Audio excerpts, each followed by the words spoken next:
Cutie Quilters. I have got my Heirloom Quilt backing on, and this is what I'm doing. I'm getting ready to put it on the Cutie frame.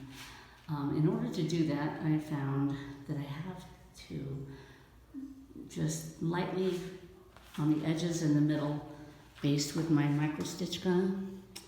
I just did around the edge, about every 12 inches, a tack, and all the way around, and in the center, sort of a X or whatever, just a few, like 4 or 5 in the center, just to make sure that it was not going to shift. And then I'm going to put it up on the frame, and this is the backing. I did iron it, as you can see. I have my iron there, and I starched it. Where's the starch? There it is. I used heavy starch. There's some wrinkles here, but this is on the outside. This is not on the top. This is the top right here. It's a very small top.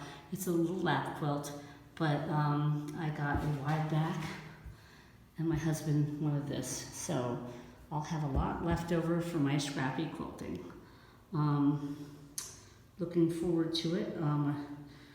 So here it is. It's all like the first round of tack basting is done.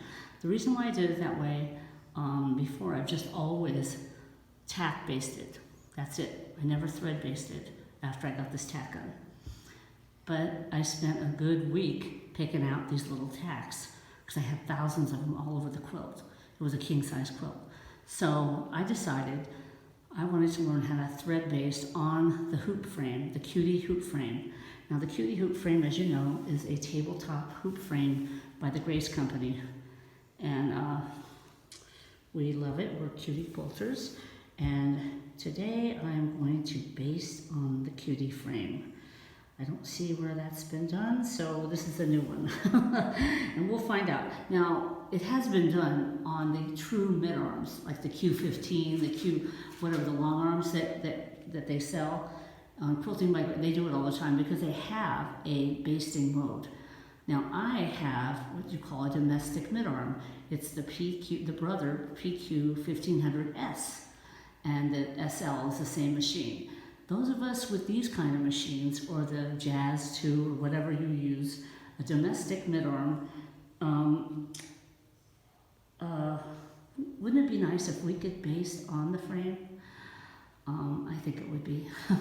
Especially now that I have the over-the-head handles, the G2 handles, which I can float.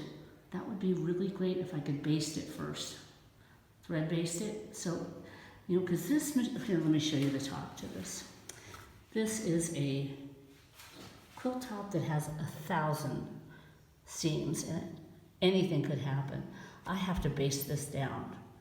I need to baste this down. I need to really go over it and make sure every seam is okay, tack down good, because anything could happen. When you start adding the tension, factor, it gets a little weird. I'm a little nervous about doing this, but